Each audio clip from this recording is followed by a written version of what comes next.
Alors, je reprends la vidéo sur les trouvailles, les petites choses qu'on peut trouver dans la terre, dans nos campagnes de l'époque médiévale. Alors, je termine avec les éléments les plus originaux. Alors, dans un premier temps, qu'est-ce qu'on a là?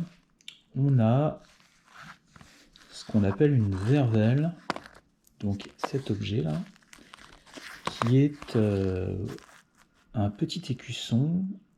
Alors vous voyez, on voit les motifs héraldiques, on voit même un peu de couleur qui reste un peu de rouge, parce qu'il faut imaginer évidemment que ces objets étaient colorés, émaillés, ou voilà, peints. Et donc en fait, quel est cet objet? A priori, c'était un objet qui était accroché soit à un animal comme un cheval ou un chien, ou éventuellement même à un faucon, puisque la fauconnerie était une activité très pratiquée au Moyen-Âge. Et donc, ça permettait d'indiquer qui était le propriétaire.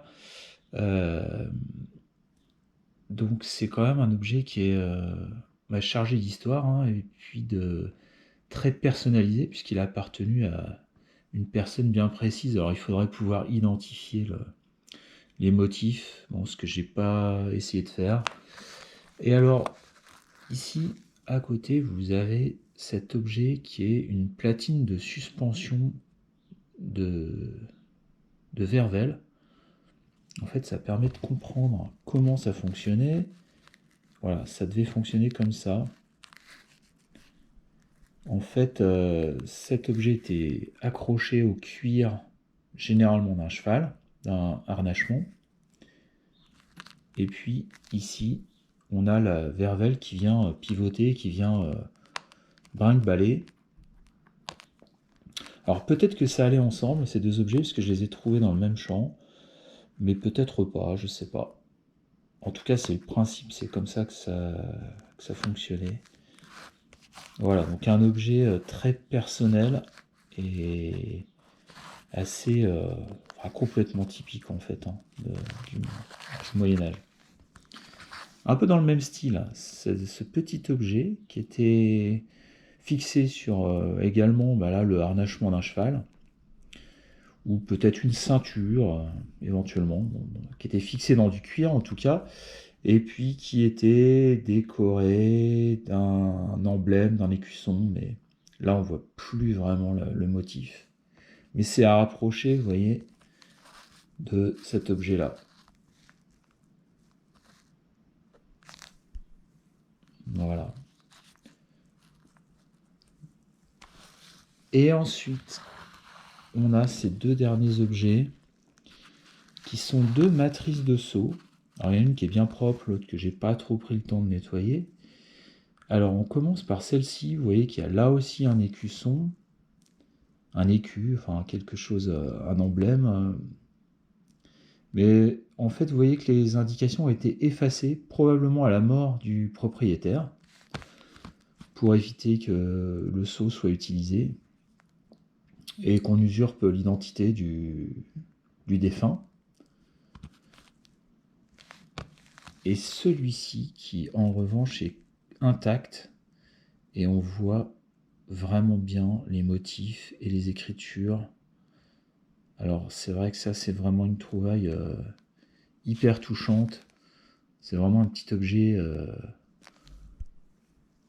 voilà, qui était utilisé quasiment au quotidien, hein, par les marchands, ou là peut-être plutôt par un noble, vu qu'il y a un écusson.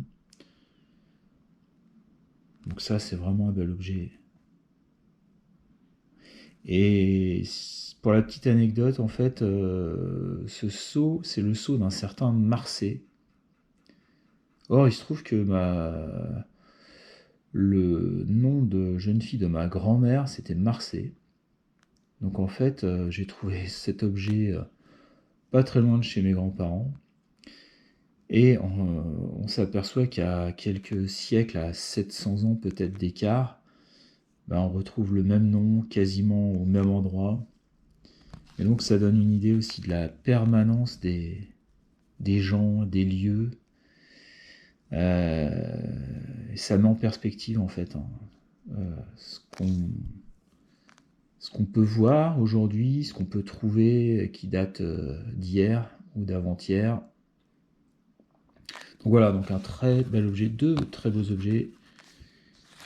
Et j'en ai fini avec cette vidéo. N'hésitez pas dans les commentaires à indiquer si vous avez des précisions sur les datations, sur les usages, les utilisations de ces objets. Ça me ferait plaisir. Et puis voilà, bah, je vous laisse. On voit bien qu'il y a des trésors partout et que l'histoire est là, sous nos pieds. Allez, à bientôt.